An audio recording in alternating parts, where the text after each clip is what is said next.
Je pense que l'humanité du XXIe siècle, c'est quand même mieux que l'humanité du XXe. Rappelez-vous des horreurs des 2 guerres mondiales. Mieux que l'humanité du XIXe, du XVIIIe, du XVIIe, du XVIe, du Moyen-Âge. Je n'ai aucune nostalgie du Moyen-Âge, aucune nostalgie de l'Antiquité. Non pas que l'humanité soit supérieure aujourd'hui. Je ne prétends pas, évidemment, tant s'en faut, être supérieur à Aristote, Platon ou Épicure. En revanche, notre société est infiniment supérieure à la société que connaissaient Platon, Aristote ou Épicure. Vous voyez. L'humanité, en gros, est la même. Alors, il y a une évolution, mais très lente. Enfin, un bébé qui naît aujourd'hui, en gros, c'est le même que le bébé qui naissait du temps d'Aristote. Il y a une évolution sur 300 000 ans, mais sur 2000 ans, l'évolution est l'humain très faible. d'aujourd'hui, s'il était né il y a 2000 ans, il se serait comporté comme n'importe qui d'autre. Voilà. Et donc, l'humanité est la même qu'il y a 2000 ans, mais par contre, notre société est très supérieure à celle d'il y a 2000 ans. On a aboli l'esclavage, c'est pas rien. On se rapproche tendanciellement, c'est pas terminé, mais d'une égalité entre les hommes et les femmes. C'est pas rien. On a inventé la démocratie, la sécurité sociale, la physique quantique, que sais-je. Voyez. Et donc, l'humanité, malgré sa petitesse, reste une humanité animale tout à fait exceptionnelle. Je dis souvent les gens qui nous disent que Dieu a créé l'homme à son image. J'ai envie de leur dire, écoutez, la médiocrité de l'image fait douter de l'existence du modèle. Vous voyez, certainement comme Dieu, ne pas être méchant, mais comme Dieu, vous n'êtes pas crédible. Vous êtes nul. Comme Dieu, je suis nul. Nous sommes tous nuls. Comme animal, vous êtes formidable. Vous maîtrisez le langage articulé comme aucune autre espèce animale ne l'a jamais fait. Vous n'êtes pas capable de parler de philosophie, de littérature, de faire des mathématiques et de vous battre pour, je ne sais pas quoi, mettons un combat qui m'est cher, pour la légalisation de l'euthanasie. Ça, ce sont des combats proprement humains, voyez. Et donc, il ne s'agit pas non plus de devenir anti-humanisme. Ce que je dis, c'est que nous sommes des animaux, pas du tout des dieux, mais nous sommes assurément la plus extraordinaire de toutes les espèces animales. Malgré notre rôle un peu dévastateur pour le reste de la planète. Et il faut en dire un mot parce que ça touche malgré tout à la spiritualité. C'est vrai que l'humanité pollue.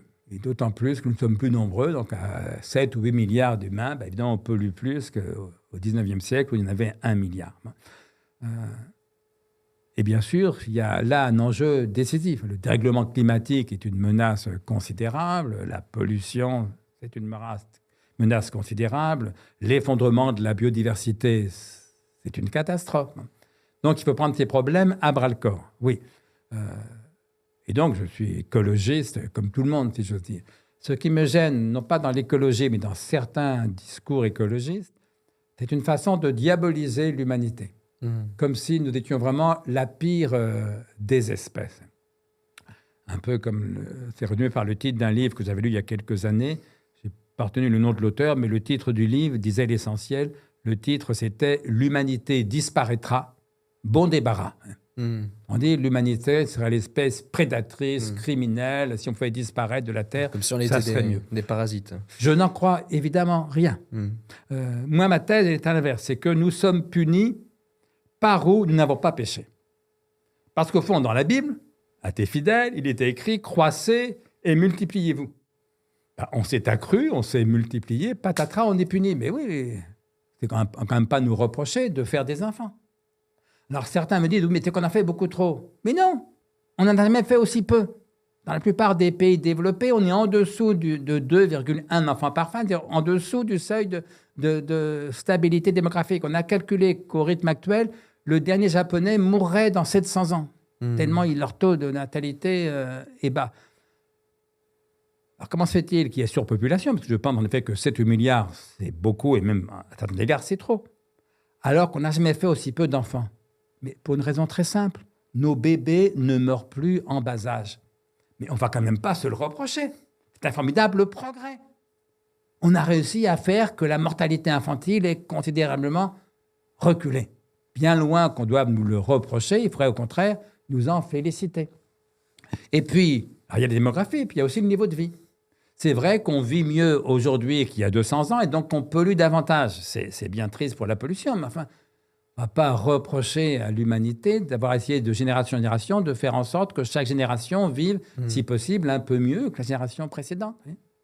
Moi, ma grand-mère, qui est morte à 99 ans, ouvrière d'usine, à la retraite, évidemment, quand elle est morte, mais elle n'a jamais eu une salle de bain.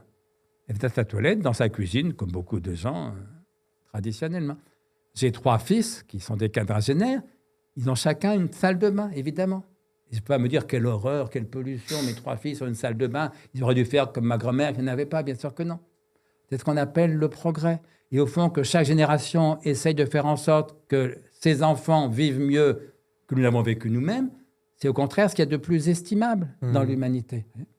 Et puis enfin, bien loin que nous soyons la seule espèce prédatrice, il y a des tas d'espèces prédatrices, tous les carnivores le sont. Moi, je dirais au contraire, nous sommes la seule espèce écologiste.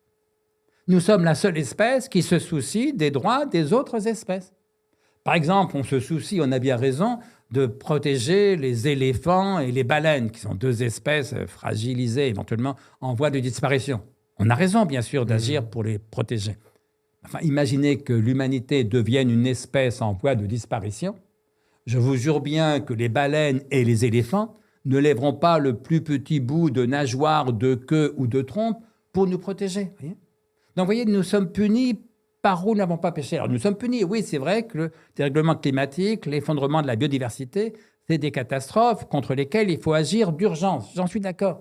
Mais de diable, ne tombons pas dans ces discours culpabilisateurs qui veulent faire porter tous les torts sur l'humanité. Nous sommes punis par où nous n'avons pas péché. À nous d'essayer de faire en sorte qu'on puisse continuer à progresser.